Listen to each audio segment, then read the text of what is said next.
Humiliated bride marries a broke stranger for revenge, only to discover he is a hidden billionaire. She thought she was ending her life by marrying a homeless drifter just to spite her arrogant ex-fiancé. She had no idea that the man in the worn leather jacket didn't just have a good heart. He owned the very cathedral they stood in, the bank that held her ex's fortune, and the power to turn her darkest day into a dynasty that would bring the entire city to its knees. Hi, my beautiful story family. Welcome home to Mr. James Stories. Before we step into this journey, I have to share something heavy with you. Yesterday, my own mother looked at me and said I was wasting my time, that I would never even reach 1,000 subscribers, and that no one truly cares about these stories we share. It broke my heart. But I told her she was wrong because she doesn't know you. If you believe in this family we are building, please subscribe right now. Help me prove her wrong. Let's show her that we are real and we are strong. Now, tell me, how is your heart today? The world can be a cold place, full of people who do not see your worth. But here, you are seen. Take a deep breath with me.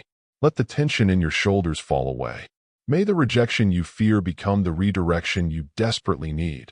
And may you find the courage to walk away from anyone who does not cherish you. Let's begin with love, always. The scent of 3,000 white Casablanca lilies was suffocating, a cloying sweetness that masked the rotting stench of betrayal hanging in the air of the gilded cathedral. Sunlight filtered through the stained glass, casting kaleidoscope patterns of red and gold onto the cold marble floor, painting the congregation in shades of divine judgment. Isla Wren stood at the altar, her lace veil trembling ever so slightly, not from joy, but from the bone-deep chill radiating from the man standing opposite her. Julian Thorpe did not look like a groom in love. He looked like a man closing a merger. He checked his diamond-encrusted Rolex, a gesture so casual and dismissive that it sent a ripple of uneasy whispers through the 300 guests gathered in the pews. Isla felt the weight of their gaze, the socialites, the hedge fund managers, the sharks of Manhattan's elite, waiting for the show to begin. She adjusted her grip on her bouquet, the stems crushing under her fingers, staining her gloves green. Julian cleared his throat, the sound amplified by the microphone clipped to his bespoke Italian lapel. He didn't look at Isla. He looked past her, toward the cameras he had insisted be present to document the social event of the season. Isla, he began, his voice smooth, practiced, devoid of any warmth. You look adequate. The word hung in the air like a slap. Adequate. Not beautiful. Not radiant. Adequate. He continued, turning to address the crowd as if he were presenting a quarterly earnings report. Marriage, like any successful enterprise, requires synergy. It requires a brand alignment. And frankly, Isla, you don't fit the brand anymore. Isla's breath hitched. She looked at him, searching for the punchline, for the laugh that would break the tension. But Julian's face was stone. He gestured toward the front pew, where a woman in a crimson dress sat, smiling like a predator who had just cornered a wounded bird. Sienna Vance, the heiress to a shipping fortune. Sienna brings capital, connections, and visibility, Julian announced, as if listing the specs of a new sports car. You, Isla, you restore old books. You live in the past. My future is about growth. I can't be tethered to a charity case. The humiliation was physical, a sharp pain in her chest that threatened to buckle her knees. He wasn't just leaving her. He was discarding her in front of everyone she knew. He was stripping her of her dignity, peeling away her pride layer by layer until she was raw and exposed. The guests gasped, but no one moved. No one stood up to defend her. They simply watched, their eyes wide with the dark hunger of people witnessing a public execution. Isla looked at her mother in the second pew. Her mother was weeping into a handkerchief, not out of anger, but out of shame. Shame that her daughter had failed to secure the bag, failed to lock down the Thorpe fortune. Little did Julian know, his cruelty was not breaking her. It was forging her into something far more dangerous. Isla's tears dried up. A cold, crystalline clarity washed over her. She looked at Julian, really looked at him, and saw him for what he was. A small man in an expensive suit, a hollow shell plated in gold leaf. She turned her gaze away from him, scanning the cavernous church. She needed an exit. She needed a weapon. Her eyes landed on the back pew. He was sitting alone, slouching slightly, looking utterly out of place amidst the sea of designer silk and cashmere. He wore a distressed leather aviator jacket that had seen better decades, faded jeans, and scuffed combat boots. His dark hair was unkempt, and a shadow of stubble darkened his jaw. He looked like he had wandered in off the street to escape the rain. He looked like everything Julian despised, and he was looking right at her. His eyes were dark, intense, and filled with a quiet rage that matched her own. He wasn't looking at her with pity. He was looking at her with recognition. Isla made a choice. It was reckless. It was insane. It was the only way to survive. She turned back to Julian, who was now smiling at Sienna, confident in his victory. "You're right, Julian," Isla said, her voice surprisingly steady, amplified by the microphone she snatched from his stand. "I don't fit your brand, because I prefer quality over cheap imitations." Before Julian could respond, Isla stepped off the altar. She didn't run down the aisle in tears as he expected. She walked with a slow, deliberate cadence, her heels clicking against the marble like the ticking of a bomb. She walked past the gasping guests. She walked past her sobbing mother. She stopped at the back pew. The stranger looked up at her, his expression unreadable, though a flicker of curiosity danced in his obsidian eyes. Up close, he smelled of rain, old tobacco, and something sharp, like ozone before a storm. "You," Isla said, her voice ringing through the silent cathedral. "You look broke. You look like you have nothing to lose." The stranger tilted his head, a ghost of a smile touching his lips. "I've been told I have nothing of value to people like them," he replied, his voice a deep rumble that vibrated in Isla's chest. "Good," Isla whispered, loud enough for the microphone to catch. "Because neither do I." She extended her hand, the diamond engagement ring Julian had given her flashing under the cathedral lights. "My fiancé just told the world I'm not worth marrying because I don't bring capital, so I want to ruin his brand. I want to marry the poorest man in this room just to show him that his opinion means nothing to me." She took a breath, her heart hammering against her ribs like a trapped bird. "Will you marry me instead?" The silence that followed was absolute. 300 people held their breath. Julian let out a barking, incredulous laugh from the altar. "Isla, don't be pathetic. Look at him. He probably slept under a bridge last night." The stranger stood up. He towered over Isla, his broad shoulders blocking out the light, blocking out Julian, blocking out the world. He looked down at her, searching her face for any sign of hesitation. He found none. He reached out, his hand rough and calloused, and took hers. His grip was warm, solid, and terrifyingly strong. "Yes," the stranger said, his voice cutting through the air with the authority of a gavel strike. "I will." Julian's laughter died in his throat. He had no idea that the man standing in the worn jacket was not a beggar. He had no idea that he had just insulted Roman Hawthorne, the man who secretly held the deed to this very church and the mortgage on Julian's entire life. The trap had been set, and the first domino was about to fall. The silence in the cathedral was so heavy it felt like the air pressure had dropped before a hurricane. The priest, Father Thomas, looked between Julian, purple-faced and sputtering on the altar, and the looming figure of Roman Hawthorne standing in the back pew with Isla's hand engulfed in his. "This is a farce," Julian shouted, his voice cracking, losing its polished veneer. "Father, you cannot marry them. She's hysterical. He's a vagrant." Roman didn't shout back. He didn't even look at Julian. He simply turned his dark gaze to the priest. It was a look of terrifying calm, the kind of look a wolf gives a yapping dog before tearing out its throat. He gave a single, almost imperceptible nod. Father Thomas, who had served the Hawthorne family for 30 years and knew exactly whose grandfather had paid for the stained glass windows looming over them, went pale.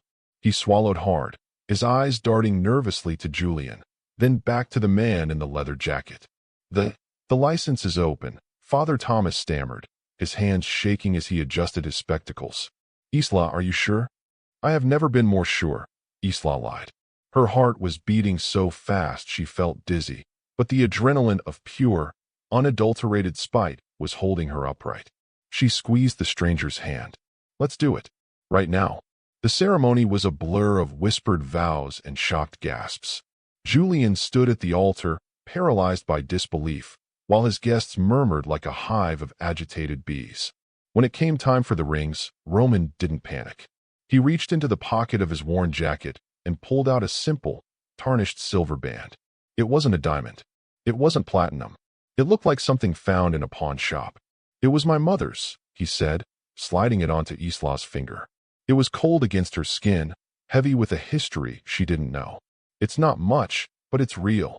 It's perfect, Isla whispered, and for a moment, she forgot about Julian, forgot about the audience, and just saw the raw honesty in this stranger's eyes. I pronounce you husband and wife. Father Thomas rushed out, clearly anxious to end the scene before Julian exploded. As they turned to walk down the aisle, the spell broke. Julian burst into laughter, a cruel, jagged sound that echoed off the vaulted ceiling. Enjoy the gutter, Isla, he jeered, pointing at Roman's scuffed boots. I give it a week before you're begging for my change on a street corner. You've traded a penthouse for a cardboard box. Isla didn't flinch. She kept her head high, her hand gripping Roman's arm like a lifeline. They walked past the rows of pitying faces, past Sienna's smug smirk, and pushed open the heavy oak doors. The outside world hit them with a blast of cold rain and gray sky. The paparazzi, tipped off by Julian's team, were waiting, but they lowered their cameras in confusion. They were expecting a glamorous exit, not the bride running out with a man who looked like he fixed motorcycles for cash. Where are we going? Isla asked, the adrenaline finally starting to fade, replaced by the terrifying reality of what she had just done. She was married to a stranger. A poor stranger. My truck is around the corner, Roman said, pulling his leather jacket off and draping it over her shoulders to shield her from the rain. It smelled of cedar and rain, a masculine scent that made her knees weak. They hurried around the corner, away from the prying eyes.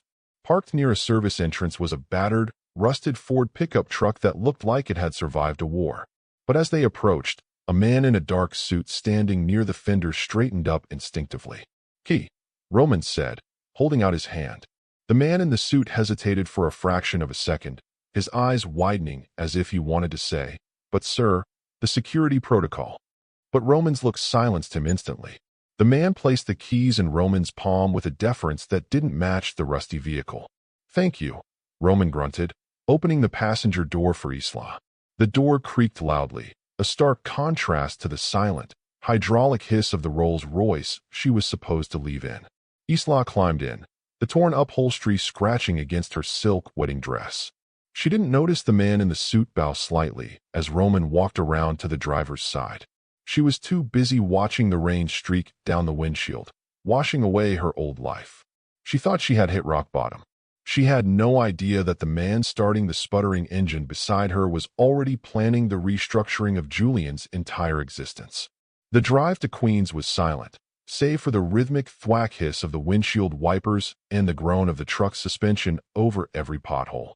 Isla stared out the window as the gleaming skyline of Manhattan, Julian's world, faded into the rearview mirror, replaced by the industrial grays and browns of the outer boroughs. She should have been panicking. She should have been screaming for him to turn around. But there was a strange peace in the cab of the truck. Roman drove with a casual competence, one hand on the wheel, his profile sharp and unreadable against the passing streetlights. They pulled up to a brick tenement building that looked like it hadn't been cleaned since the 1970s. The fire escape was rusted, and a neon sign for a 24-hour laundromat buzzed angrily on the ground floor. "This is it," Roman said, killing the engine. He turned to her, his eyes searching hers, waiting for the disgust, waiting for the "I made a mistake." "It's not a penthouse, Isla. The heat is temperamental. The pipes rattle. It's 4 flights up, no elevator." This was the test.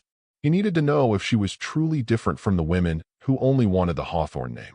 He needed to know if the woman who restored broken books could handle a broken life. Isla looked at the peeling paint on the front door. Then she looked at Roman. "Does it have a roof?" "Yes." "Does it have a lock on the door?" "Yes."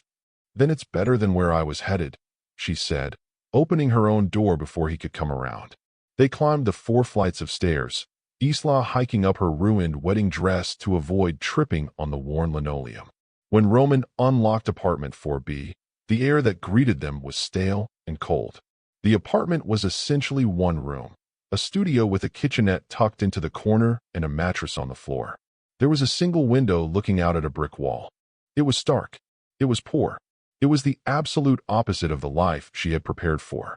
Roman stood by the door, tense, watching her every move. "I can sleep on the floor," he offered, his voice rough. "You take the mattress." Isla didn't answer immediately. She walked over to a bookshelf in the corner that was leaning precariously to the left. It was cheap particle board, buckling under the weight of a few heavy mechanics manuals. Without a word, she picked up a folded piece of cardboard from the floor, likely trash, and wedged it under the short leg. She jiggled the shelf. It held firm.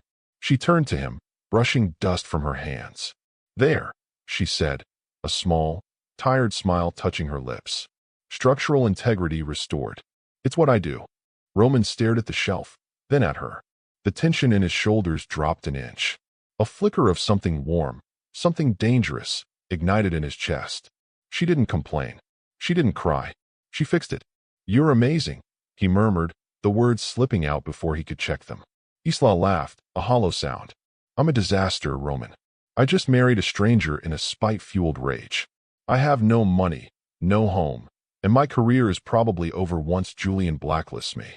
She shivered, wrapping her arms around herself as the draft from the window hit her. Roman moved then. He crossed the small room in 2 strides and adjusted the radiator valve with a practiced twist. "You have a home," he said, his back to her, "for as long as you need it." He didn't tell her that he could buy this entire block with the change in his pocket. He didn't tell her that he had a team of lawyers already freezing Julian's assets to ensure he couldn't blacklist anyone. He just let her believe he was a man fixing a radiator, because for the first time in his life, he wanted to be valued for the heat he could provide, not the check he could write. Night fell over Queens, heavy and suffocating. The neon light from the laundromat downstairs filtered through the thin blinds, casting striped shadows across the room like prison bars. Isla sat on the edge of the mattress, still in her wedding dress, though she had unzipped the back to breathe. Roman had changed into a plain white t-shirt and gray sweatpants he pulled from a duffel bag. Without the leather jacket, he looked younger, but no less formidable. His arms were corded with muscle, the kind that came from hard labor, or, Isla would later learn, from intense boxing training at the world's most exclusive gyms. "You really don't have to sleep on the floor," Isla said softly, looking at the makeshift pallet of blankets he was arranging near the door. "The mattress is big enough." Roman paused. He looked at the bed, then at her. The desire was there. Isla could feel it crackling in the air between them like static electricity, but he shook his head. "I respect you too much to make this day more complicated than it already is," he said. "You're exhausted. Sleep." Isla nodded, grateful and disappointed all at once. She crawled under the thin duvet, the smell of him, cedar and rain, clinging to the pillows. "Why did you say yes?" she whispered into the dark. "At the church. You didn't have to." Roman lay back on his blankets, staring up at the water-stained ceiling. "Because I know what it's like," he said, his voice low and gravelly. "To be broke?" she asked. "To be judged for things you can't control," he replied, dodging the lie carefully. "To have people look at you and see a product instead of a person. Julian looked at you like an asset he was liquidating. I couldn't watch that. I feel broken," Isla admitted, a tear finally escaping, tracking hot across her temple. "He made me feel like I was nothing." "Broken things can be mended," Roman said. "You told me that's what you do? You restore things." "Books," she corrected. "Not people." "Maybe they're not so different," he said. "They both have spines. They both have stories. And sometimes, the oldest, most damaged ones are worth the most." The words wrapped around Isla's heart, soothing the raw edges Julian had left behind. She closed her eyes, listening to the steady rhythm of Roman's breathing across the room. For the first time all day, she felt safe. She drifted off to sleep with the image of a stranger who spoke like a poet and looked like a brawler guarding her door. When she woke up, the light was gray and harsh. The apartment was silent. Isla sat up, clutching the duvet. Roman. The floor where he had slept was empty. The blankets were folded with military precision. Panic, cold and sharp, spiked in her chest. Had it been a joke? Had he sobered up, realized he was married to a hysterical woman with no money, and bailed? Julian's words echoed in her mind. "I give it a week before you're begging." She scrambled out of bed, her bare feet hitting the cold linoleum. On the small, scarred kitchen table, there was a single sheet of paper torn from a notebook. Isla picked it up, her hands trembling. The handwriting was jagged, hurried. Stay here. Don't open the door for anyone but me. I have something I need to take care of. There was no signature. No love, Roman. Just a command. Isla crumpled the note, fear rising in her throat. She moved to the window and peered through the blinds. Down on the street, a black sedan with tinted windows was idling directly in front of the building entrance. It looked too sleek, too menacing for this neighborhood. And standing next to it, talking to the driver, was a man who looked exactly like the harmless wedding guest she had just married, but he was holding a gun. Little did she know, Roman wasn't running away. He was starting the war. Isla stood frozen at the window, her breath fogging the glass as the black sedan sped away into the Queen's reign. The gun. She was sure she had seen a gun tucked into Roman's waistband before his jacket obscured it. Who had she married? A criminal? A hitman? The question swirled in her mind like debris in a storm, threatening to pull her under. Her phone buzzed on the scratched wooden table, the vibration sounding like a jackhammer in the silent apartment. It was a text from Julian. Her stomach turned over, a cold stone of dread settling in her gut. She knew she shouldn't look, but her thumb moved of its own accord. The screen lit up with a high-resolution photo. It was a view from a balcony, the sweeping, manicured coastline of the Amalfi Coast, bathed in golden sunlight. In the foreground, two crystal flutes of champagne clinked against a backdrop of turquoise water. The caption read, "The honeymoon suite is breathtaking. Sienna sends her regards to the gutter." Isla dropped the phone as if it had burned her. The cruelty was so precise, so calculated. While she was shivering in a drafty tenement with a stranger who might be dangerous, Julian was drinking vintage champagne in paradise. The weight of her rash decision crashed down on her. She had chosen spite over safety, and now, the cold reality of poverty was setting in. The lock tumbled. The door creaked open. Isla spun around, grabbing a heavy brass candlestick from the shelf she had fixed earlier, her only weapon. Roman stepped inside. He was soaking wet, his hair plastered to his forehead, but he wasn't holding a gun. He was holding 2 paper cups of coffee and a grease-stained bag from the deli downstairs. He stopped when he saw the candlestick, his eyes narrowing slightly, assessing the threat before realizing it was just fear. "Easy," he said, kicking the door shut with his boot. "It's just breakfast. Bagels. New York's finest." Isla lowered her arm, her heart still racing. "I saw you," she accused, her voice trembling. "Downstairs. With that car. You had a weapon." Roman didn't flinch. He walked over to the table and set the coffee down. "This is a rough neighborhood, Isla. I protect what's mine. That includes myself, and it includes you." He sidestepped the truth with the grace of a diplomat. He didn't tell her the car belonged to his head of security, or that the weapon was standard issue for a man who had more enemies than friends. He pulled a newspaper from under his arm, the Financial Times, and tossed it onto the table next to her buzzing phone. "Eat," he commanded gently, and read page 4. Isla hesitated, then picked up the paper. The headline screamed in bold black ink, "Thorpe Capital under investigation. Insider trading allegations surface morning of CEO's wedding." Isla gasped. "Julian? But how? He's untouchable."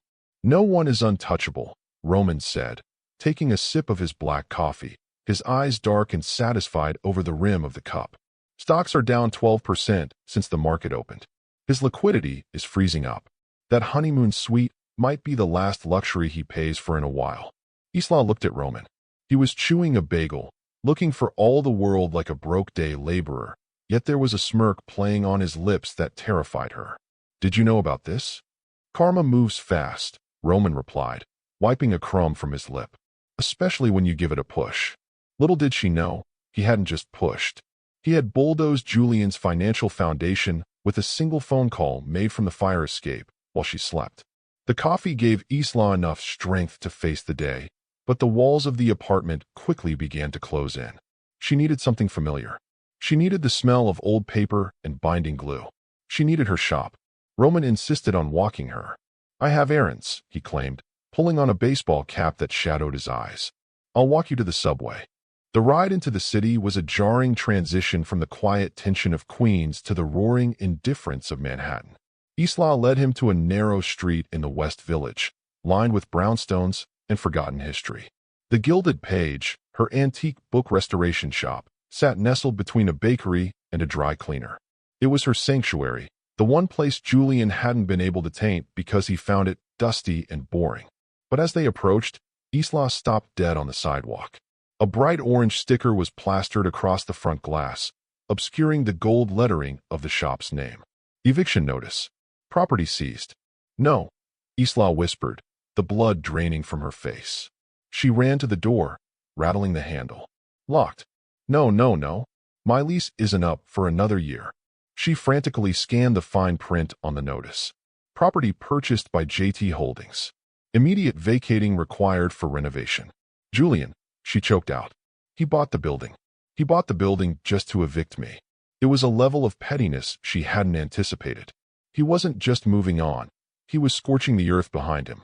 Inside that shop were her tools, her clients' rare manuscripts, her entire livelihood.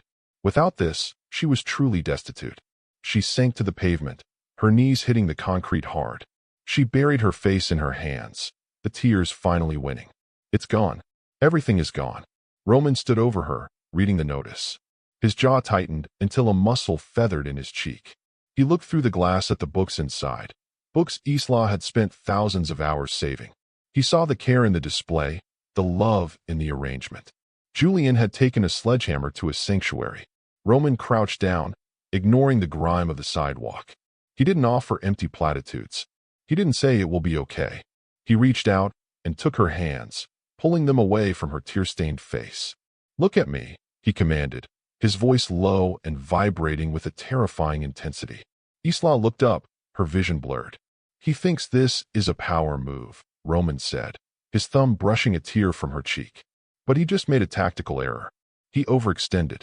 He has billions, Roman, Isla sobbed. He can buy the whole block.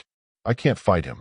You don't have to fight him, Roman said, standing up and pulling her with him. He looked at the eviction notice one last time, memorizing the case number. I will. You? Isla laughed bitterly, gesturing to his worn clothes. With what? Your good intentions. Roman didn't take offense. He simply stared at the orange sticker as if he could burn it off with his eyes. He will not take this from you, Isla. I swear it. He didn't tell her that he had just texted his lawyer to invoke a hostile acquisition clause on JT Holdings' real estate portfolio.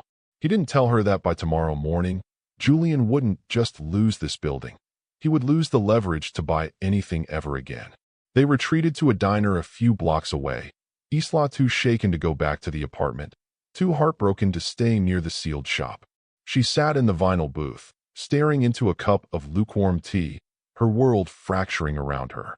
Roman sat opposite her, his back to the wall, eyes scanning the entrance. A habit, she noticed, he never broke. Well, look who it is. The voice was slurred, mocking. Isla looked up to see three men standing by their table. They were young, dressed in suits that cost more than Roman's truck, with ties loosened and faces flushed from a boozy lunch. She recognized them immediately, Julian's groomsmen. The Wolf Pack, they called themselves. The runaway bride. The leader, a man named Chad, sneered. He leaned over the table, bringing the smell of gin and arrogance with him. Julian was right. You really did downgrade. What is this guy? Your gardener. Isla shrank back, humiliation burning her cheeks. Leave us alone, Chad. Or what? Chad laughed, grabbing Isla's wrist. You going to hit me with a book? Oh wait, you don't have those anymore. The air in the booth changed instantly. The ambient noise of the diner seemed to vanish, replaced by a vacuum of cold violence radiating from the man sitting across from Isla. Roman didn't stand up. He didn't shout. He simply reached out and placed his hand over Chad's hand, the one holding Isla. Let go, Roman said. It wasn't a request. It was a statement of fact, delivered with a voice devoid of emotion. Chad looked at Roman, confused by the lack of fear. Get off me, you bum, or I'll. Roman squeezed. It wasn't a clumsy grab. It was a pressure point hold, executed with the precision of a surgeon. Chad's eyes bulged. His mouth opened in a silent scream as his fingers involuntarily sprang open, releasing Isla. He dropped to his knees, forced down by the agony radiating from his wrist. The other two groomsmen stepped forward, fists clenched. Roman stood up then. He moved with a fluid, lethal grace that didn't belong in a diner. He didn't raise his fists. He simply stepped into their space, his posture relaxed but ready to kill.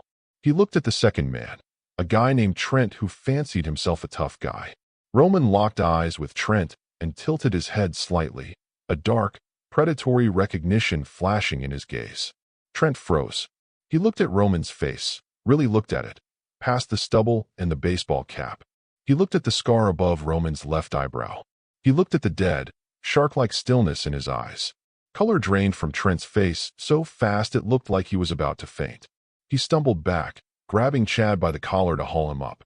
"We're leaving," Trent stammered, his voice high with panic. "Chad, get up. We're going." "What?" "No." He broke my. "Shut up," Trent hissed, practically dragging his friend toward the door. He cast one last, terrified look at Roman. "Sorry. We're sorry." They scrambled out of the diner like rats fleeing a fire. Isla stared at the door, then at Roman, who was calmly sitting back down and picking up his coffee as if nothing had happened. "What was that?" she whispered. "Why did they run?" "Trent isn't afraid of anyone." Roman shrugged, but his hand trembled slightly as he set the cup down, not from fear, but from the adrenaline of restraint. "Bullies are always cowards when you stand up to them," he said. But Isla wasn't listening. She was replaying the look on Trent's face. It wasn't just fear. It was recognition. Trent worked in high-level private equity. He knew the faces of the most powerful men in the world. And he had looked at her broke husband as if he were looking at the devil himself. "It can't be him," Trent had whispered as he ran. Isla looked at Roman, really looked at him. The way he held himself. The way he commanded the room. The way he broke a man's resolve without throwing a punch. "Who are you?" she asked, the question hanging heavy in the air. Roman met her gaze, his eyes unreadable.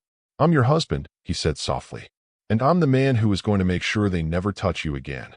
Little did she know, Trent hadn't just recognized a tough guy. He had recognized the elusive ghost of Wall Street, the man who had just bought his firm that morning. The smell of cheap Merlot and burnt toast filled the tiny queen's apartment, a stark contrast to the vintage champagne and caviar Isla had been accustomed to at Julian's events. But tonight, this cramped room felt like a palace. Isla sat on the floor, her laptop balanced on her knees, staring at the screen in disbelief. An email had arrived 10 minutes ago from a buyer listed simply as Archivist Holdings. "They bought everything," she whispered, her voice trembling. "Roman, look. They bought the entire backlog. The 17th century Bible, the water-damaged maps, even the Victorian journals I haven't finished restoring yet."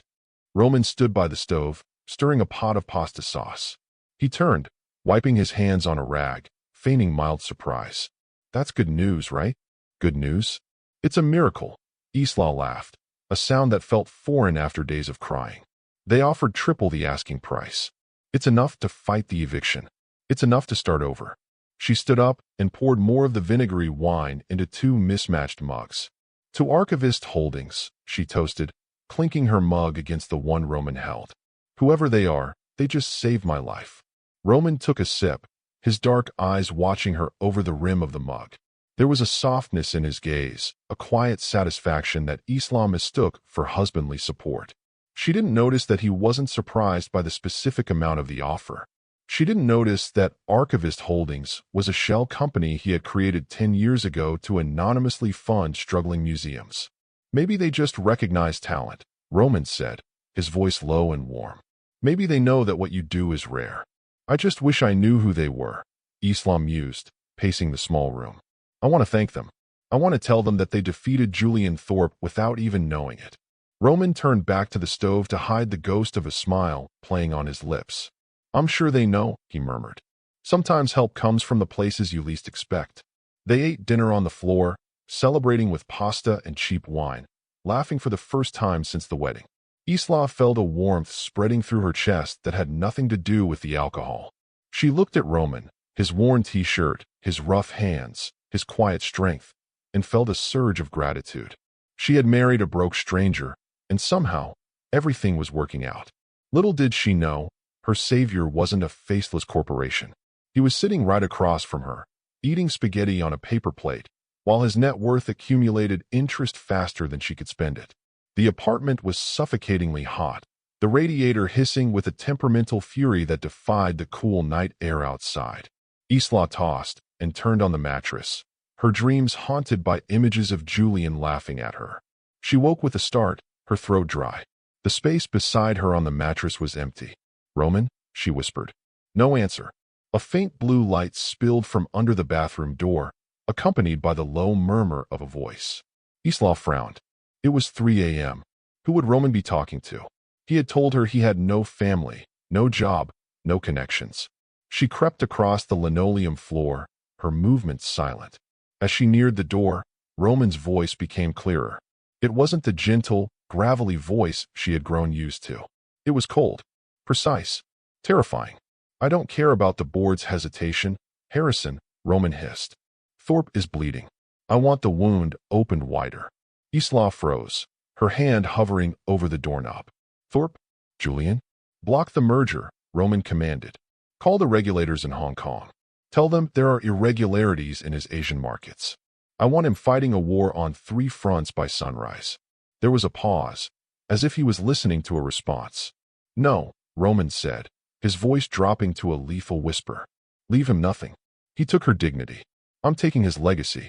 Burn it down, Harrison. Burn it all down." Isla backed away, her heart hammering against her ribs like a trapped bird.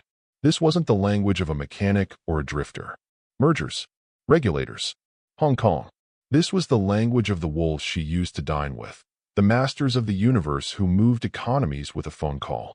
She scrambled back to the mattress and pulled the duvet up to her chin, feigning sleep just as the bathroom door clicked open. Roman stepped out, the burner phone already vanished into his pocket. He stood over her for a long moment, watching her sleep. Isla controlled her breathing. Terrified, he would hear the frantic rhythm of her heart. He sighed, a sound heavy with the weight of a double life, and laid down beside her. He wrapped a protective arm around her waist, pulling her against his chest. Isla lay awake until dawn, the warmth of his body offering no comfort against the chill of her discovery. Who was he? And why was a man with the power to destroy Julian Thorpe sleeping on a floor in Queens? The next morning, the tension in the apartment was brittle. Isla moved around Roman like he was a sleeping tiger, afraid that one wrong move would reveal claws she hadn't seen before. Roman seemed distracted, checking his phone constantly, his eyes distant. "I have to go out for a few hours," he said, pulling on his boots. "Job interview. Construction site downtown." "Good luck," Isla said, forcing a smile that didn't reach her eyes. As soon as the door clicked shut, Isla moved. She didn't know what she was looking for, but the conversation from the night before echoed in her mind. Burn it all down. She started with the obvious places. The duffel bag. It held nothing but worn clothes and a toothbrush. She checked the pockets of his leather jacket hanging by the door. Empty, save for a few loose coins and a pack of gum. She felt foolish. Maybe she had dreamed it. Maybe the stress of the eviction was making her hallucinate. She decided to do laundry to calm her nerves. She gathered his socks from the drawer of the cheap plastic dresser that came with the apartment. As she scooped them up, her fingers brushed against something hard and cold tucked deep in the back, wrapped inside a ball of gray wool socks. Isla pulled it out. It was a watch, but not just any watch. It was a Patek Philippe Grandmaster chime. Isla gasped, nearly dropping it. She knew watches. Julian had been obsessed with them. He had spent years on a waiting list for a basic Patek. This was a masterpiece. It was worth millions. It was the kind of watch worn by kings, not construction workers. Her hands shook as she turned it over. Engraved on the back, in elegant script, were the initials, R.H. Roman Hawthorne. The name hit her like a physical blow. She staggered back, the watch clutched in her hand. Hawthorne. The name was legendary in New York. The Hawthorne family owned half the city's real estate, the oldest banks, the deepest foundations. They were American royalty, reclusive and impossibly powerful. "No," she whispered. "It's impossible." The lock turned. Isla spun around, the watch burning a hole in her palm. Roman walked in, looking tired, dust on his jeans. "Interview went well," he started, a smile touching his lips. "I think I might get." He stopped. He saw her face. Then, his eyes dropped to her hand. He saw the glint of gold and sapphire. The mask didn't crack, it shattered. The broke drifter posture vanished instantly, replaced by a stillness that was regal and commanding. He didn't look panic-stricken. He looked resigned. "Isla," he said, his voice calm, dropping the Queen's accent entirely. "Don't lie to me," Isla whispered, holding up the watch. "Who are you? RH. Who are you really?" Roman closed the door behind him and locked it. He looked at her with an intensity that stripped her bare. "Get your coat," he said softly. "The truck is outside. I'm not going anywhere with you." "Yes, you are," Roman replied, walking toward her. He didn't reach for the watch. He reached for her hand. "The game is over, Isla. It's time you saw where you really live." Little did she know, the truck outside wasn't waiting to take them to a job site. It was waiting to take her to a castle, and the man holding her hand wasn't just a husband. He was the king. The silence inside the rusted truck was heavier than the humid air outside. Isla sat pressed against the passenger door, her hand gripping the handle, watching the familiar grid of Queens blur into the sleek, manicured highways of Long Island. Roman drove differently now. Gone was the casual, one-handed slouch of the blue-collar worker. He sat straight, his hands gripping the wheel at 10 and 2 with a precision that spoke of defensive driving courses and high-speed motorcades. He didn't look at her.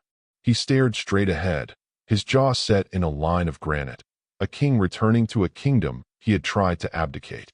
"Where are we going?" Isla asked for the third time, her voice barely rising above the hum of the tires. "Home," Roman replied, the single word landing with the weight of a sentence. Isla looked out the window. The scenery had changed. The strip malls and gas stations had vanished, replaced by towering oak trees and stone walls that stretched for miles. They were entering the Gold Coast, the playground of the ultra-wealthy, a place where Julian Thorpe desperately tried to gain entry, but was always kept at the gates.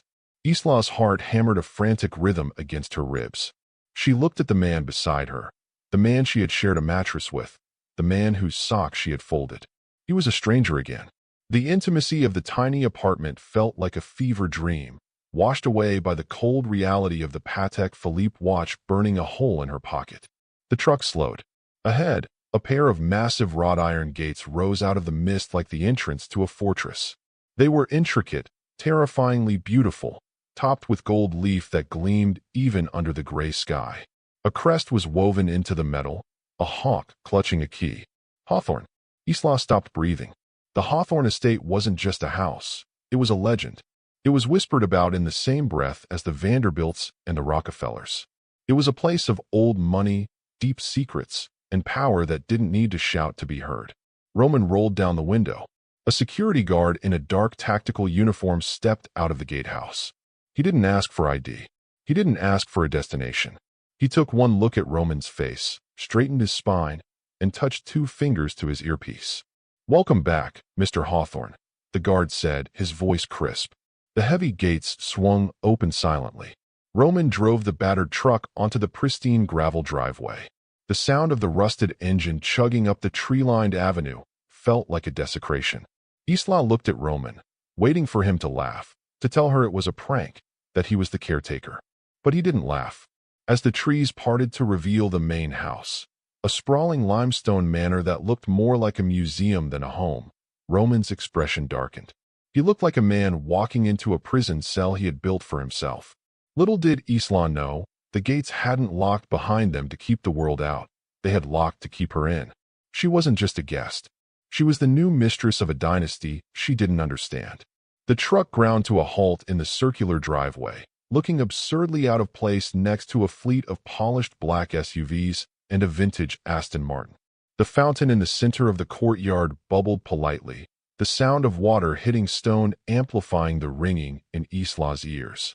Before the engine had even cooled, the massive oak front doors swung open.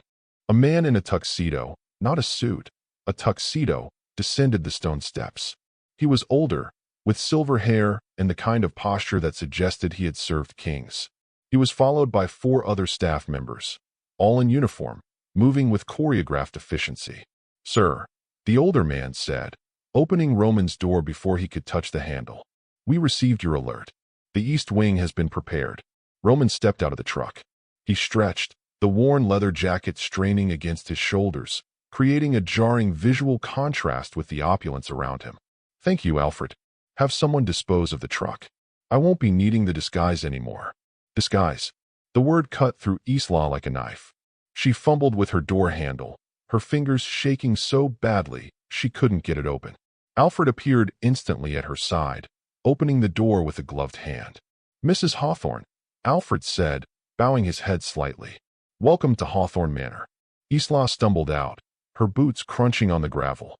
She looked up at the house, the endless windows, the stone gargoyles, the sheer, crushing weight of the wealth. Then she looked at Roman.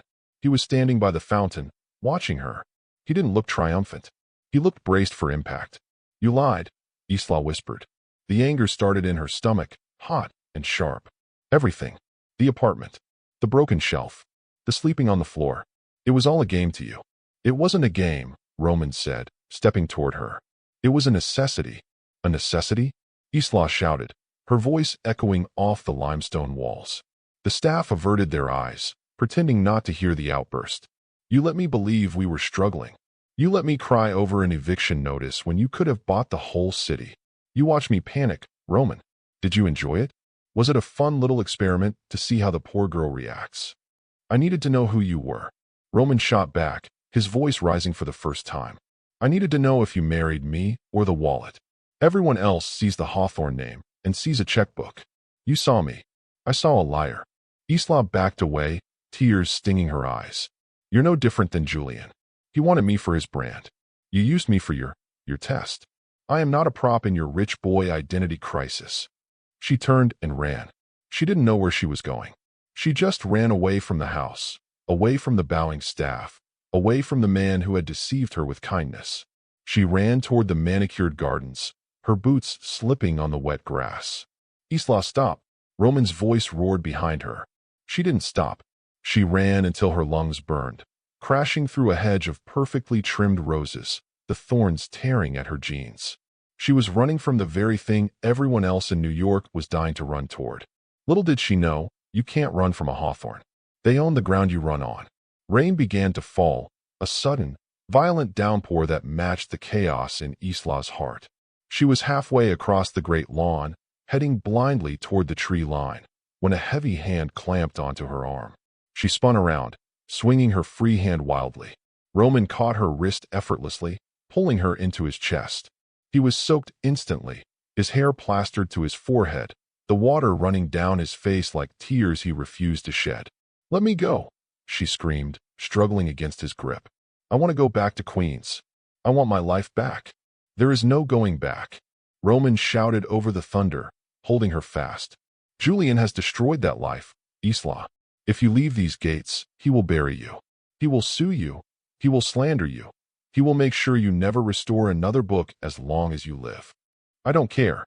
Isla sobbed, her fight draining out of her. "At least it would be real. This is a fantasy built on lies." Roman pulled her closer, his grip shifting from restraint to a desperate embrace. He looked down at her, his dark eyes blazing with an intensity that stopped her breath. "You think this is a game?" he growled, shaking her slightly. "Do you know how many people I trust, Isla? 0. Not my board, not my friends, not the women who smile at me at galas. I live in a shark tank." He let go of her wrist and cupped her face, his thumbs wiping away the rain and tears. "I sat in the back of that church for a reason," he confessed, his voice dropping to a raw whisper. "I've been watching you for 2 years." Isla froze. "What?" "The Restoration Gala at the Met," Roman said. "You were fixing a 16th century map in the corner while everyone else was drinking champagne. You treated that paper with more respect than anyone in that room treated each other. I saw you. I learned your name. I followed your work. You knew who I was.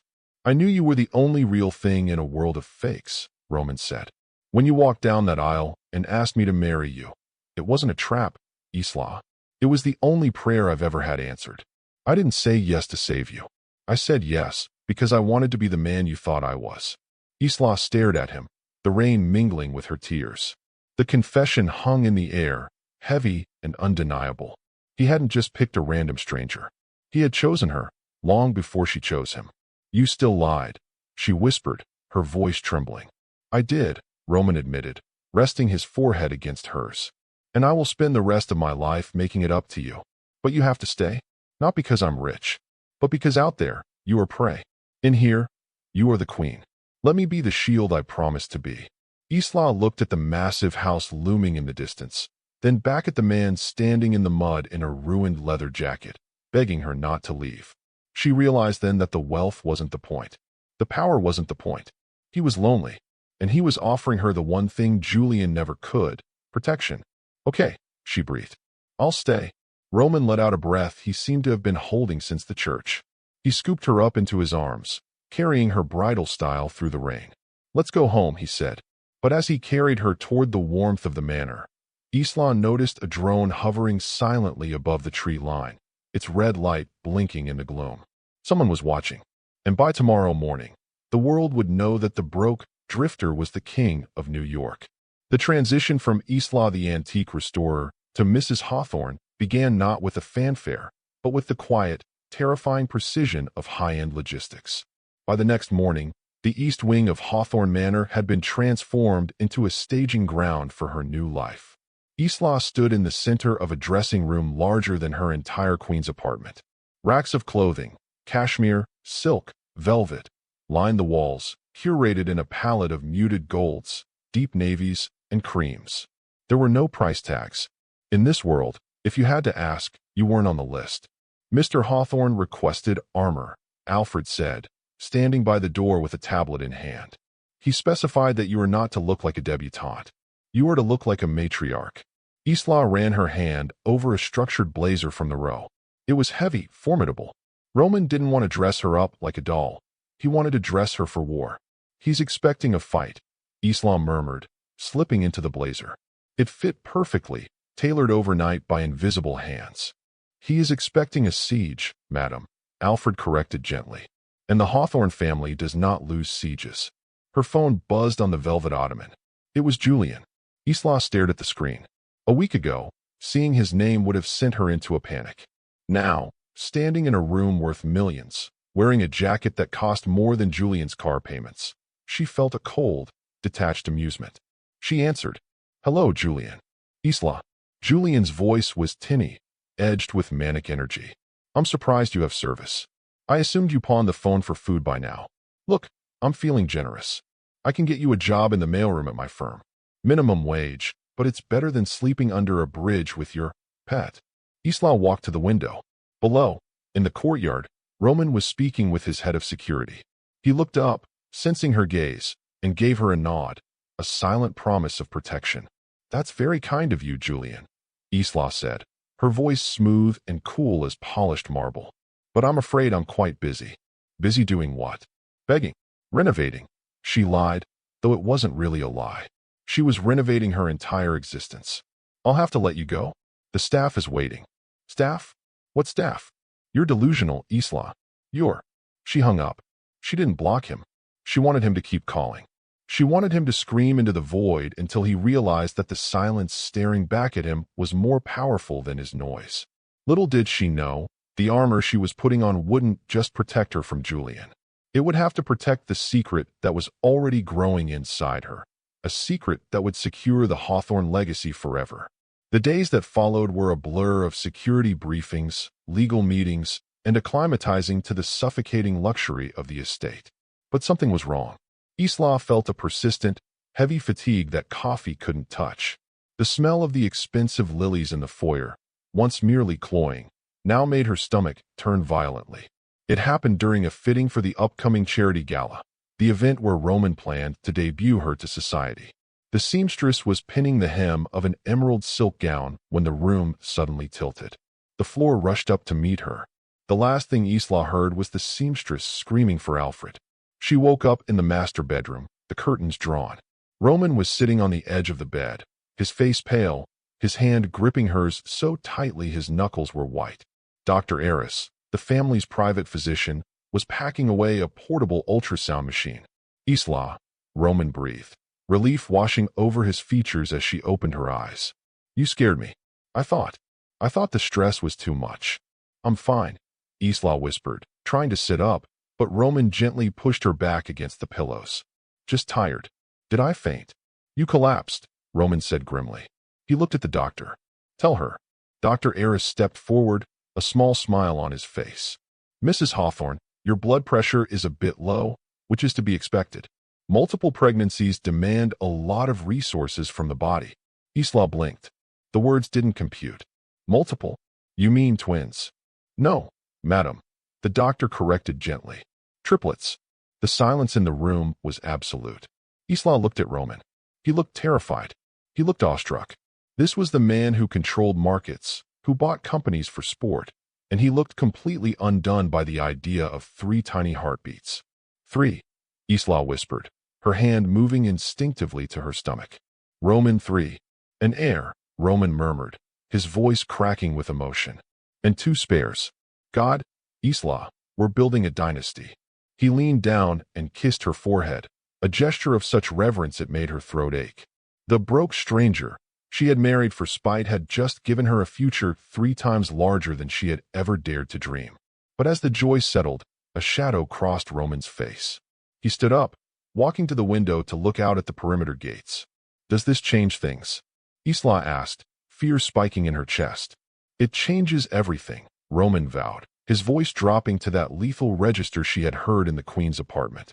Before, I was protecting my wife. Now, I'm protecting the future of this family. If Julian Thorpe even looks in your direction, I will incinerate his entire world. The news of the triplets didn't leave the room, but the atmosphere at Hawthorne Manor shifted from high alert to fortress mode. Roman became paranoid. He tripled the guard rotation. He had the windows reinforced with ballistic glass. He stopped going into the city, running his empire from the library, his eyes always flicking to the monitors that showed every inch of the estate grounds. Isla sat in the conservatory, trying to read a book on restoration, but the tension was palpable. Roman entered, his phone in his hand, his expression thunderous. What is it? Isla asked, closing the book. The drone, Roman spat. From the night I brought you home. Someone sold the footage. Isla's blood ran cold. Who? TMZ. Page 6. Everyone. Roman turned the phone screen toward her. The headline was in massive, screaming font. Mystery bride identified. Billionaire Roman Hawthorne marries jilted ex of Julian Thorpe. The photo was grainy but unmistakable. It showed Roman carrying Isla through the rain, his face clearly visible, the Hawthorne estate looming in the background. The broke drifter narrative was dead. The king had been unmasked. It's over, Isla whispered. The secret is out. Let it be out, Roman said, pacing the room like a caged lion. I'm done hiding. Let Julian see. Let him see exactly who he insulted. Let him see that the woman he called adequate is now the mistress of Hawthorne Manor. Across the city, in a glass-walled office that was rapidly losing its value, Julian Thorpe stared at his computer screen. His coffee cup slipped from his hand, shattering on the floor. He zoomed in on the photo. He recognized the jawline. He recognized the intensity. It was the man in the leather jacket. The man he had laughed at. The man he had told to enjoy the gutter. Hawthorne, Julian choked out, the name tasting like ash in his mouth. She married Roman Hawthorne. The color drained from his face as the realization hit him with the force of a freight train. He hadn't just insulted a stranger. He had insulted the one man in New York with enough money to buy Julian's soul and leave it on a shelf to rot. Little did Julian know, the financial ruin he was currently facing was nothing compared to the storm that was about to arrive at his doorstep. Roman wasn't just coming for his company anymore. He was coming for his legacy. The glass wall of Julian Thorpe's office vibrated with the impact of the Stark Industries paperweight he hurled against it. The heavy crystal didn't break the reinforced pane, but it left a spiderweb fracture, a perfect visual metaphor for Julian's current mental state. It's a mistake, he screamed, pacing the length of his Persian rug, his bespoke loafers scuffing the silk. It's a deep fake. A prank. Roman Hawthorne hasn't been seen in public for 5 years. He doesn't marry weeping girls and queens. Sienna Vance sat on the leather sofa, scrolling through her phone with a look of bored disgust. She didn't flinch at his outburst. She was already calculating her exit strategy. The photos are verified, Julian. The Wall Street Journal just ran a piece on the Hawthorne-Thorpe connection. Or rather, the lack thereof. She stood up, smoothing her crimson dress. You told me she was a nobody. You told me she was a charity case I could stomp on to boost my profile. You didn't tell me she was sleeping with the man who owns my father's shipping lanes. I didn't know, Julian roared, turning on her. He looked like a bum. He was wearing a jacket that looked like it had been chewed by a dog. That bum is worth $40 billion, Sienna replied coldly. And you insulted him to his face. You mocked his wife. Do you know what the Hawthorns do to people who embarrass them? They don't sue them, Julian. They erase them. Julian collapsed into his chair, the fight draining out of him as the terrifying reality took hold. He remembered every word he had said. Enjoy the gutter. I give it a week. He had practically dared Roman Hawthorne to destroy him. His phone rang. It was his lawyer. Tell me you have a fix, Julian gasped, clutching the receiver like a lifeline. It's complicated, the lawyer's voice crackled. The prenup you had with Isla is void because you never signed the final amendment. But there might be a loophole. Julian sat up. What loophole? She was emotionally distressed when she married him. The lawyer suggested, grasping at straws. If we can prove she wasn't in her right mind, if we can prove he took advantage of a vulnerable woman to secure a marriage, we might have grounds for an annulment lawsuit. We could claim emotional damages. We could claim he defrauded you by hiding his identity. It was insane. It was desperate. But to a drowning man, even a razor blade looks like a life raft. Do it, Julian hissed, a manic glint returning to his eyes. Draft the papers. We sue for emotional distress. We sue for fraud. We make him look like a predator. Little did he know, he wasn't preparing a lawsuit. He was signing his own death warrant. Roman Hawthorne didn't need a lawyer to handle Julian Thorpe. He just needed a pen. While Julian plotted his legal Hail Mary, the atmosphere inside Hawthorne Manor was one of quiet, lethal preparation. The annual Hawthorne Gala, the most exclusive event on the Eastern Seaboard, was 3 days away. Usually, the guest list was curated by a committee. This year, Roman had curated it personally. Isla found him in the library, sitting behind a desk that was carved from mahogany, so dark it looked like obsidian. He was signing a stack of thick, cream-colored envelopes with a fountain pen. You're inviting him, Isla said, looking at the top envelope. Mr. Julian Thorpe. I'm inviting the CEO of Thorpe Capital, Roman corrected, not looking up. I'm about to acquire his debt. It's customary to invite the man whose life you are about to dismantle to dinner. He won't come, Isla said, resting her hand on the back of his chair. He's terrified of you. He's terrified, Roman agreed, capping the pen. But he's also greedy. And right now, he thinks the Hawthorne Group is a faceless board of directors. He thinks he's coming to meet an old man named Archibald to sign a merger that will save his company. He doesn't know I am the chairman. He handed the envelope to Alfred, who was waiting by the door. Hand-deliver this, Roman commanded. And tell his secretary that attendance is mandatory for the merger to proceed. And Alfred, sir, make sure he brings his fiancée, Roman said, his eyes hard as flint. I want Sienna to see exactly what she bought into. I want her to witness the moment his net worth drops to zero. Isla shivered. It was a cruel plan. It was a public execution disguised as a cocktail party. A part of her, the part that used to restore gentle, fragile things, felt a twinge of pity. But then she remembered the altar. She remembered the word adequate. She remembered Julian laughing as she walked into the ring. He thinks he's going to charm his way out of this, Isla whispered. Let him think that, Roman said, standing up and pulling her into his arms. Hope is the cruelest thing you can give a man before you take it away. The day of the gala arrived with a storm brewing over the Atlantic, the sky turning a bruised purple that matched the velvet dress hanging in Isla's dressing room. This wasn't just a dress. It was a statement. It was a weapon. Roman had commissioned it from a designer in Paris who usually only dressed royalty.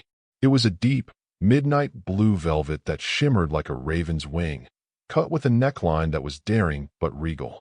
It was designed to hug every curve, including the tiny, barely there bump of the triplets that only she and Roman knew existed.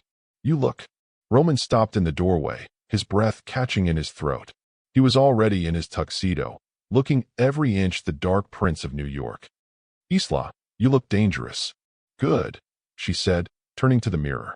She fastened the diamond necklace he had given her, the sapphires matching his eyes. I don't want to look like the victim anymore, Roman. I want to look like the consequence.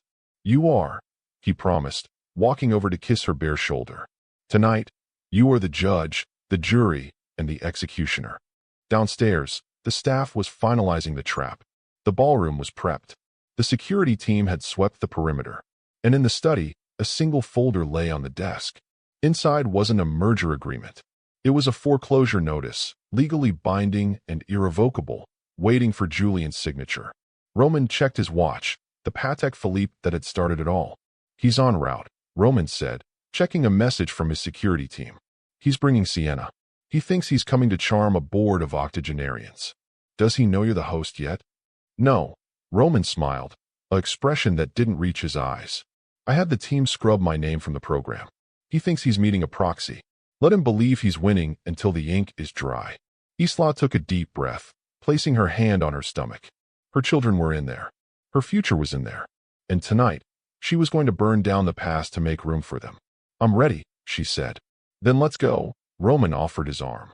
"It's time to show them what happens when they insult the queen." Little did Julian know, as his limo pulled up to the gates, he wasn't driving into a party. He was driving into the lion's den, and the lions were hungry. Hours before the gala that would seal his fate, Julian Thorpe felt the need for one last act of cruelty to settle his nerves. He directed his driver to Queens, the black limousine looking like a shark swimming through a drainage ditch as it navigated the potholed streets. He clutched the annulment papers in his hand. His plan was simple: ambush Isla in her squalor, terrify her with the threat of a fraud lawsuit, and force her to sign away any claim to his assets before the Hawthorne merger made him a billionaire. He wanted to see her break. He wanted to wash the image of that drifter husband out of his mind with the sight of Isla begging for mercy. The tenement building smelled of boiled cabbage and damp plaster. Julian held a handkerchief to his nose, his Italian loafers clicking loudly on the worn linoleum stairs. He reached the 4th floor, winded and disgusted. "Open up, Isla," he shouted, pounding on door 4B. "I know you're in there. Don't make me have the superintendent kick this door down." Silence. Julian didn't wait. He possessed the master key. JT Holdings technically owned the building, a petty purchase he had made solely to evict her. He jammed the key into the lock and shoved the door open, ready to unleash his tirade. But the words died in his throat. The apartment was empty. Not just empty of people, it was scrubbed clean. The mattress was gone. The broken shelf was gone. The dust that had coated the floorboards had been swept away. It didn't look like a home. It looked like a cell that had been vacated. Julian stepped inside, confusion warring with anger. "She ran," he muttered.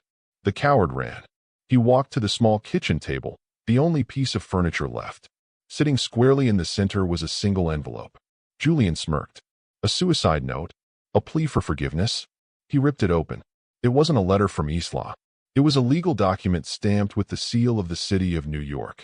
Notice of foreclosure and transfer of deed. Julian frowned, reading the fine print. Property located at 142B Queens Boulevard has been acquired via hostile lien transfer. Previous owner, JT Holdings. New owner, the Hawthorne Group.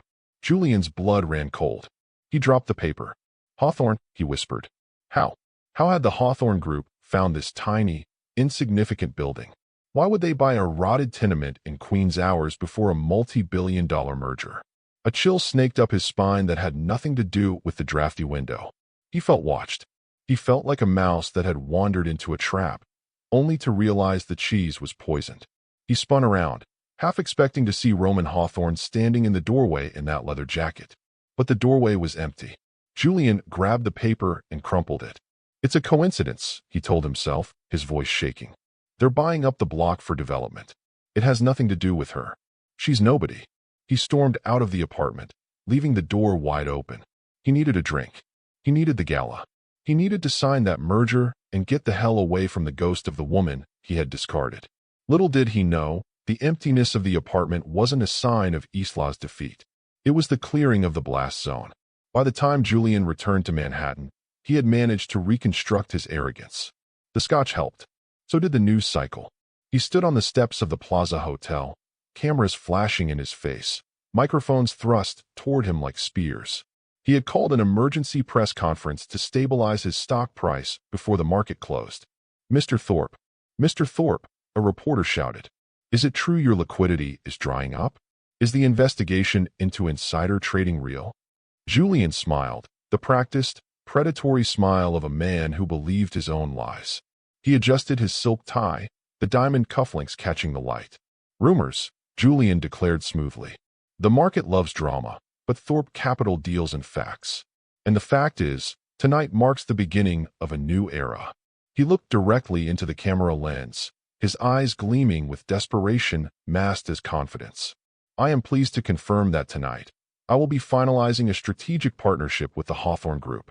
The Hawthorne family and I share a vision. We share values. I have been in close communication with their leadership, and I can assure you, the future is golden. It was a lie.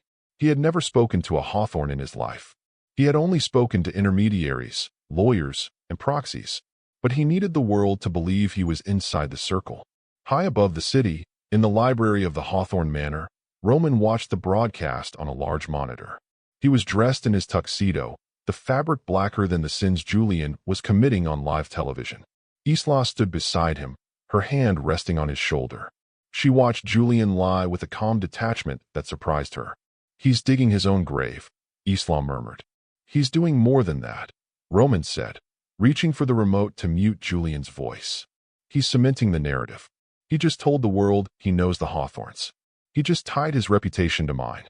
Roman stood up, the movement fluid and dangerous. "When I walk into that room tonight," Roman said, "I won't just be rejecting a stranger. I will be exposing a liar. He just gave us the weapon, Isla. All we have to do is pull the trigger."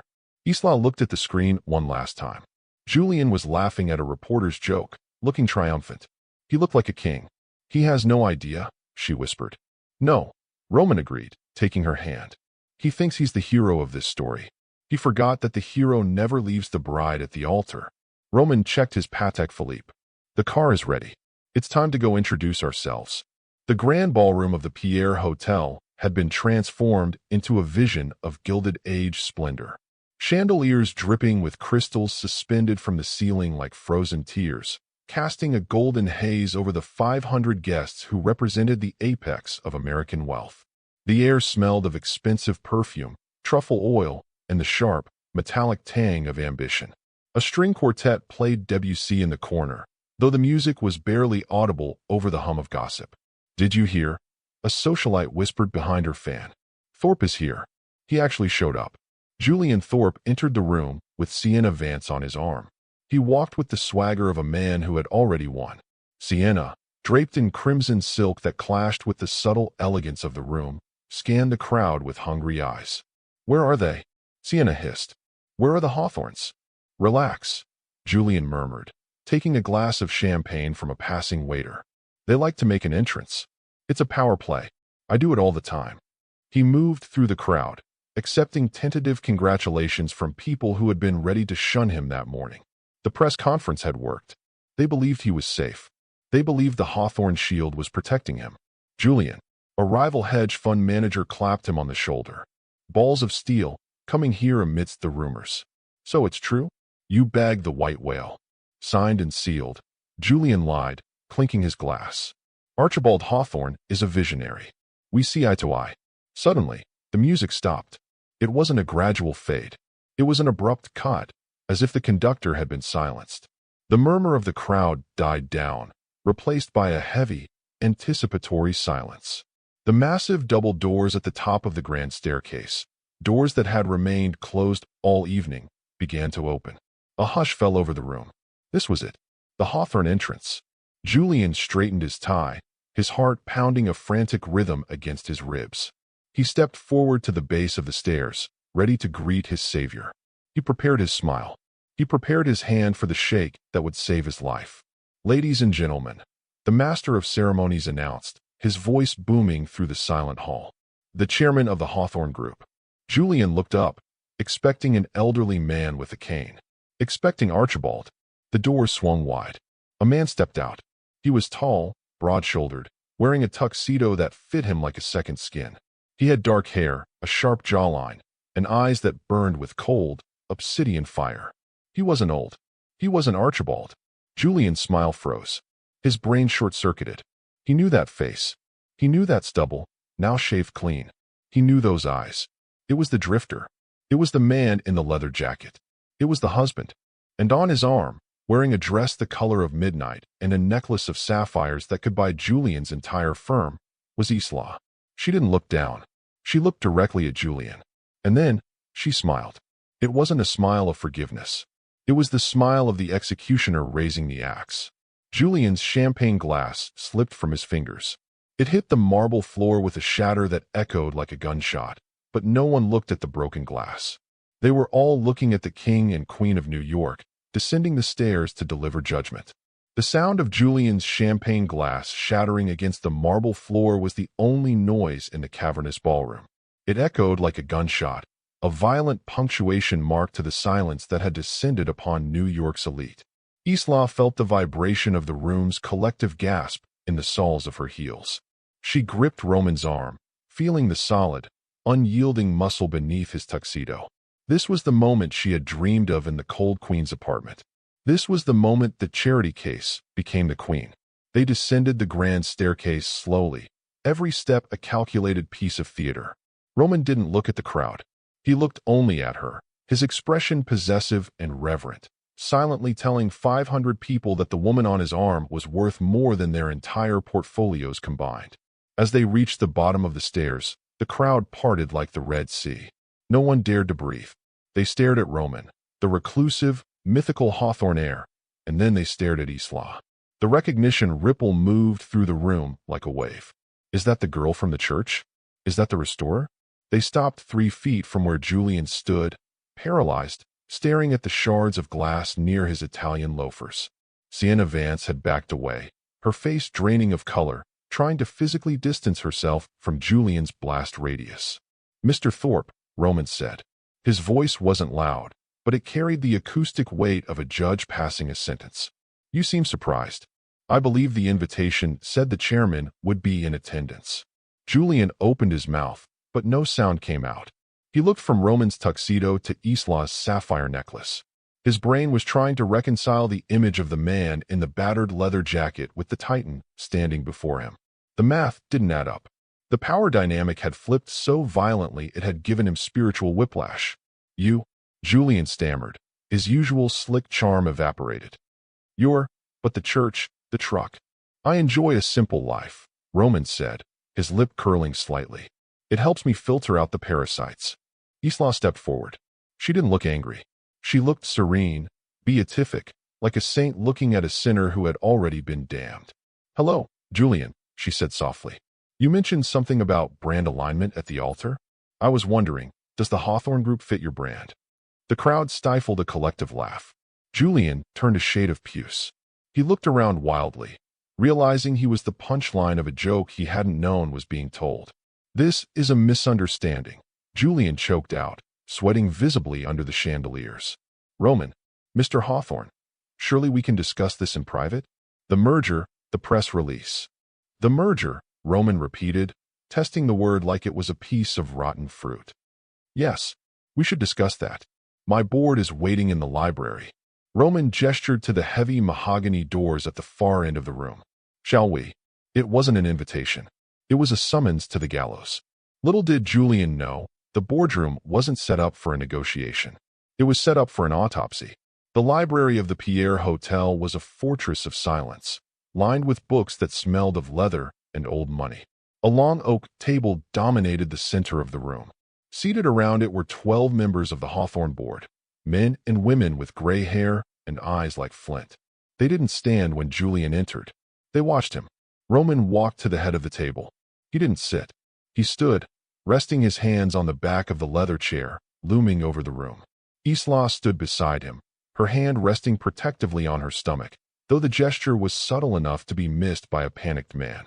Julian stumbled to the chair at the opposite end, flanked by a terrified Sienna, who looked like she would rather be anywhere else on earth. "Mr. Hawthorne," Julian began, his voice trembling as he tried to reassemble his dignity. "I admit that the disguise, it threw me. It was a clever test. Touché. But business is business.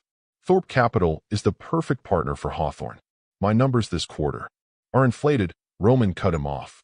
He gestured to Alfred, who stepped forward out of the shadows. Alfred wasn't holding a tray of drinks. He was holding a worn, distressed leather aviator jacket. He walked over to Julian and draped the jacket over the back of Julian's chair. It smelled of rain and cheap tobacco, the smell Julian had mocked in the church. "You know this jacket," Roman said softly. Julian stared at the leather, revulsion and fear warring in his eyes. "It's from the wedding."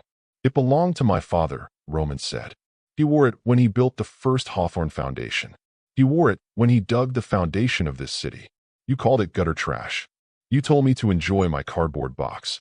Roman leaned forward, his eyes boring into Julian's soul. You didn't just insult a man, Julian. You insulted a value system.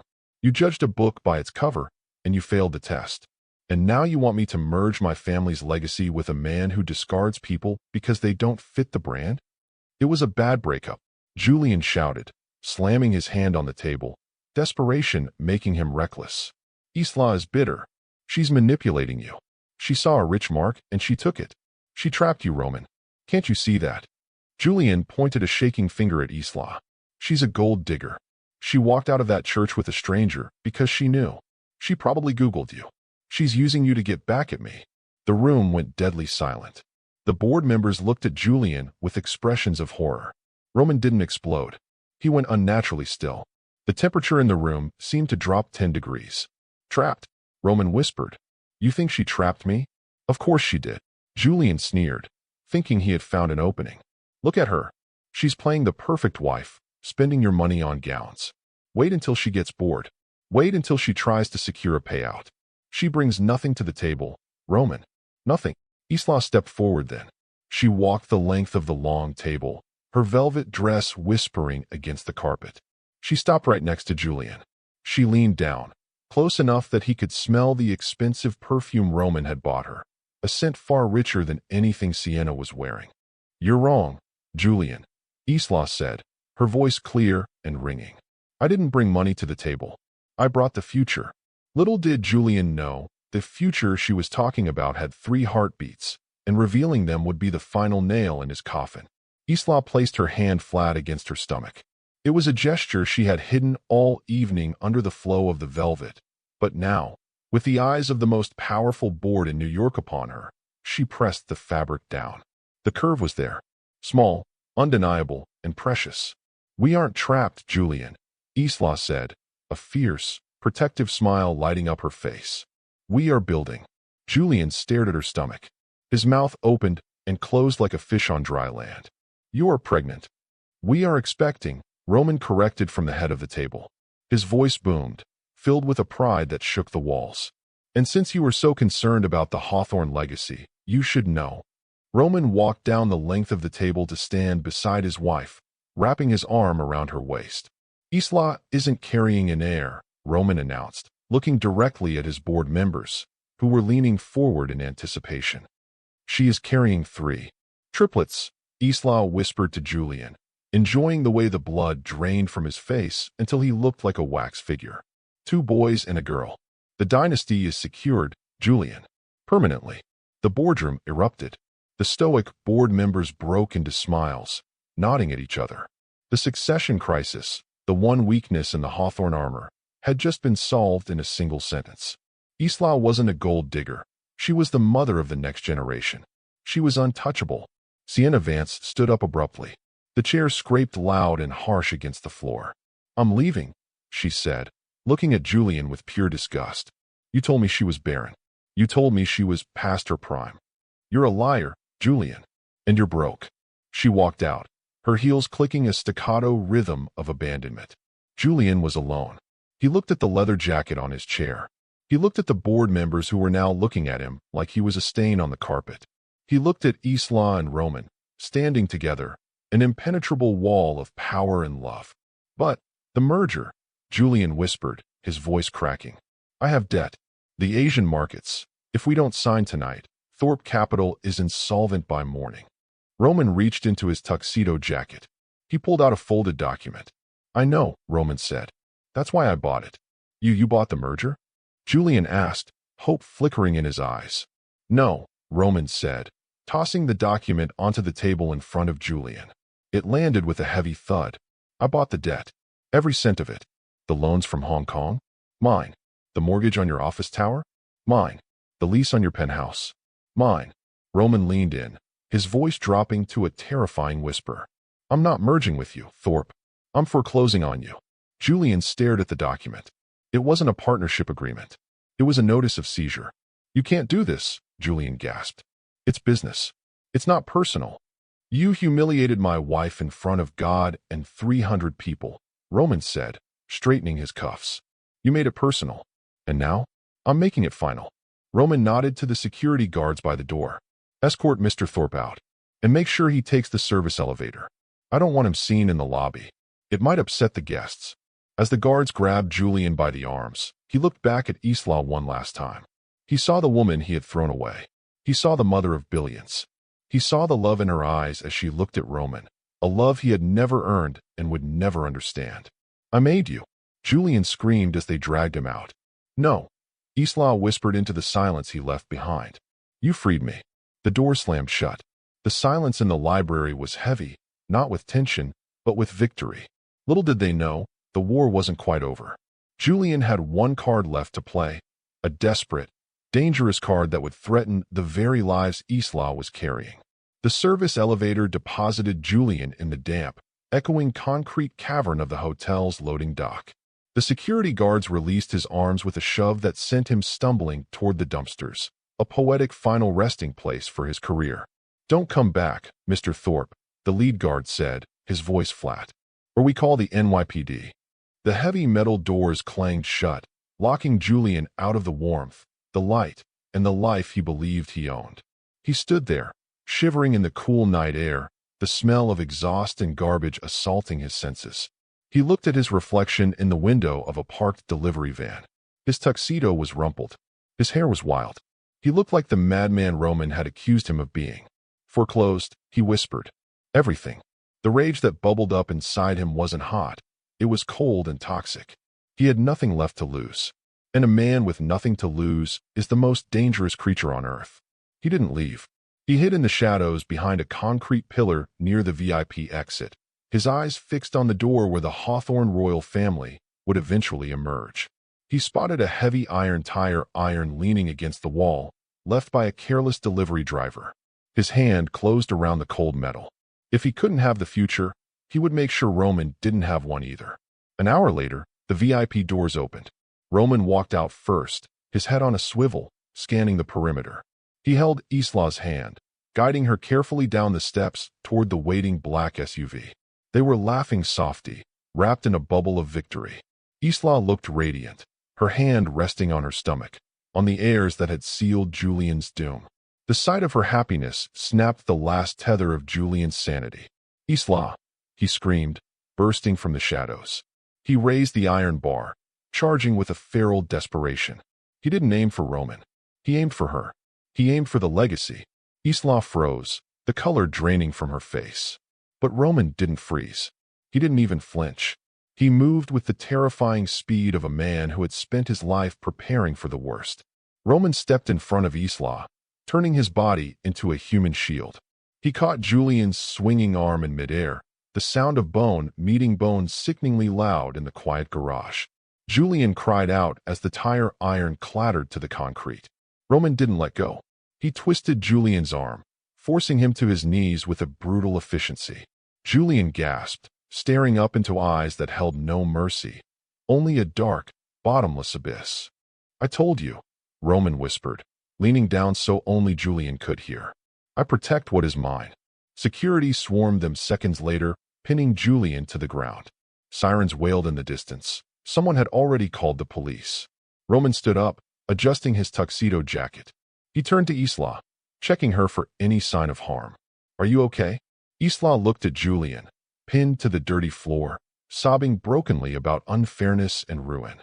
She didn't feel fear anymore. She felt a profound, exhausting pity. I'm fine, she said, her voice steady. He can't hurt us, Roman. He's just a ghost. Little did she know, this was the last time she would ever see Julian Thorpe's face, except in the newspaper headlines detailing his prison sentence. The back of the Hawthorne SUV was a sanctuary of silence and soft leather. The city lights blurred past the tinted windows, streaks of gold and red that felt miles away from the peace inside the car. Isla leaned her head on Roman's shoulder, the adrenaline crash leaving her limbs heavy. Roman's arm was draped around her, his hand resting possessively on her knee, his fingers tracing soothing patterns on the velvet of her dress. It's over, Isla whispered, breaking the silence. It's over, Roman agreed. He sounded tired, but it was a good tired, the exhaustion of a soldier who has finally put down his sword. The lawyers will handle the rest. By morning, Thorpe Capital will be dissolved. His assets will be liquidated to pay the debts he owes us. What will happen to him? Prison, Roman said simply. Fraud. Assault with a deadly weapon. Attempted murder. He won't see the outside of a cell for a decade. Isla nodded, closing her eyes. She thought she would feel triumphant. She thought she would want to celebrate. But mostly, she just felt relief. The weight of the last few months, the humiliation, the poverty test, the fear, had finally evaporated. You were incredible tonight, Roman murmured, kissing the top of her head. When you walked up to him, I've never seen anyone look so powerful. I learned from the best, she smiled sleepily. Suddenly, she gasped, sitting up straight. What? Roman asked, instantly alert. Is it the babies? Are you in pain? No. Isla laughed, grabbing his hand and pressing it to the side of her stomach. Wait, there. Roman went still. A moment later, his eyes widened. A strong, distinct kick pushed against his palm. Then another. They're awake, Roman whispered, a look of pure wonder transforming his sharp features. The man who had just dismantled a corporate empire and taken down an attacker looked completely undone by the flutter of life under his hand. They know we won, Isla said softly. They're celebrating. Roman kept his hand there, feeling the rhythm of his future. He looked at Isla, his eyes shining in the passing streetlights. I promise to protect you, he said, his voice thick with emotion. I promise to shield you. But you saved me, Isla. You and them. You gave me a reason to build something real. We saved each other, she corrected. The car turned through the gates of the Hawthorne estate, the iron H gleaming in the headlights. The guard saluted. The house was lit up, warm and welcoming against the night sky. It wasn't a fortress anymore. It was a home. Little did they know, the greatest adventure wasn't fighting the villains. It was about to be raising the three miracles waiting to meet them. 6 months later, the winter snow had melted to reveal the vibrant greens of spring. The Hawthorne estate had changed. The stiff, museum-like quality of the house had softened. Toys were occasionally found in the grand foyer. The smell of lavender and baby powder mixed with the scent of old money. Isla stood in the center of the newly renovated West Wing. It was no longer a guest suite. It was the Wren Hawthorne Library. Floor-to-ceiling shelves made of warm cherry wood were filled not with corporate ledgers, but with the thousands of books Isla had restored. The Archivist Holdings collection, the books Roman had secretly bought to save her, was now proudly displayed in her own home. It's perfect, she said, running her hand along the spine of the 17th century Bible that had started it all. It needed one last thing, Roman said from the doorway. He walked in, carrying a covered easel. He looked different these days. He smiled more. The shadows under his eyes were gone, replaced by the tired but happy look of an expectant father in the final stretch. What is this? Isla asked, waddling slightly as she moved toward him. At 8 months pregnant with triplets, moving was a logistical challenge. A contribution to the library, Roman said, pulling the cloth away. It wasn't a book. It was a painting. It was a portrait of the gilded cathedral. But it wasn't focused on the altar or the stained glass. It was focused on the back pew. It showed a man in a leather jacket holding the hand of a woman in a wedding dress. The lighting was soft, ethereal. It captured the exact moment they had said yes. Isla covered her mouth, tears springing to her eyes. Roman, I had it commissioned from the security footage, he admitted sheepishly. I wanted to remember the moment I made the best decision of my life. Isla leaned against him, looking at the painting. It felt like a lifetime ago. The girl in that painting was desperate, angry, and hurt. The woman standing here now was loved, safe, and powerful. We've come a long way from the Queen's apartment, she laughed through her tears. I still miss the radiator, Roman joked, wrapping his arms around her massive bump. It had character. Don't lie, she poked him. Okay, I don't miss the radiator, he kissed her cheek. But I miss the privacy. Just us against the world. It's still us against the world, Isla promised. Just us and 3 more. As if on cue, a sharp contraction tightened across her stomach, harder and longer than the Braxton Hicks she had been feeling for weeks. Isla gasped, gripping Roman's arm. The water glass she had placed on the table shook. Roman froze. Isla. Roman, she breathed, looking up at him with wide eyes. I think the legacy is ready to arrive. Now, Roman paled. The scheduled C-section is next week. Tell that to your sons. Isla groaned as another wave hit her. They have your impatience. Roman didn't panic. He shifted instantly into general mode. He tapped his earpiece. Alfred, prepare the car. Call Dr. Eris. We are moving. Now, little did they know, the chaos of the boardroom was nothing compared to the chaos and the joy of bringing 3 Hawthorne heirs into the world at once. The private wing of Lenox Hill Hospital was less like a medical facility and more like a 5-star hotel that happened to have heart monitors. The walls were painted a calming sage green, and the air smelled of sanitized linen and fresh orchids, a specific request from Alfred to keep Mrs. Hawthorne calm. But inside the delivery room, the atmosphere was electric with controlled chaos. Roman stood by the head of the bed, dressed in surgical scrubs that looked jarring against his intensity. He gripped Isla's hand with a force that would have crushed a lesser woman, but Isla squeezed back just as hard. The monitors beeped a frantic rhythm, syncing with the terrified hammering of Roman's heart. "You're doing great," Roman whispered, though his own face was pale. "Just breathe, Isla. Breathe. Easy for you to say." Isla gasped, sweat matting her hair to her forehead. "You're not the one." Evicting 3 tenants at once. Dr. Eris moved with the swift precision of a conductor. "All right, Isla. The first one is eager. One big push for me." The next 10 minutes were a blur of pain, pressure, and the blinding white lights of the operating theater. And then, a sound cut through the room. A sound sharper and more beautiful than any symphony. A cry. Loud, demanding, and unmistakably alive. "It's a boy," Dr. Eris announced, lifting a tiny, squirming bundle. "He has his father's lungs." Roman let out a breath that sounded like a sob. He watched as the nurses cleaned the baby, his eyes wide with a reverence Isla had never seen. This was the man who had stared down Julian Thorpe, who had dismantled companies with a pen stroke, and he looked completely undone by 5 pounds of life. "Atlas," Roman whispered the name they had chosen. "Atlas Hawthorne." 2 minutes later, his brother followed. Phoenix, smaller than Atlas, but with a quiet alertness that silenced the room. And finally, the girl, Aurora. She didn't cry immediately. She opened her eyes, dark, obsidian eyes just like Roman's, and looked around the room as if assessing her kingdom.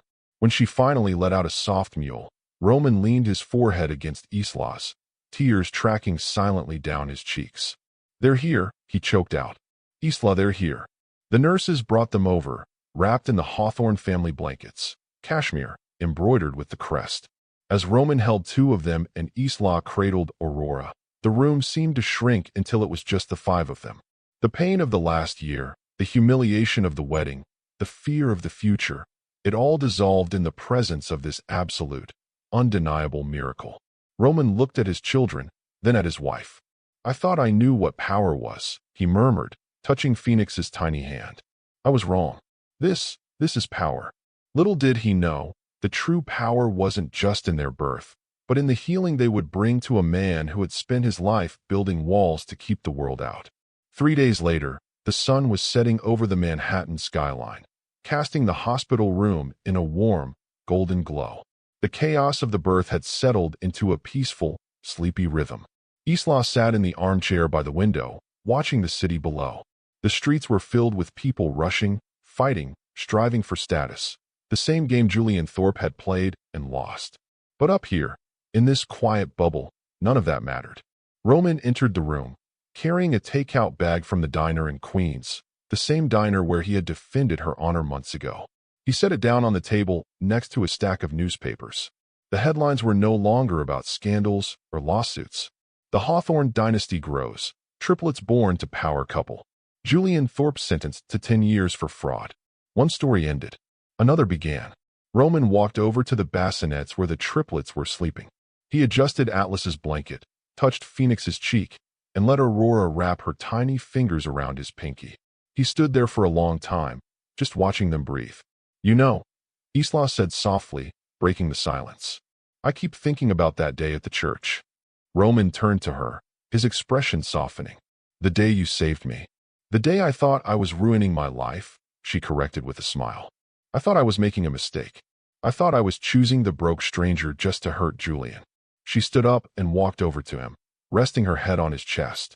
She could hear his heart beating, steady, strong, the rhythm of her home. "I didn't know I was choosing my best friend," she whispered.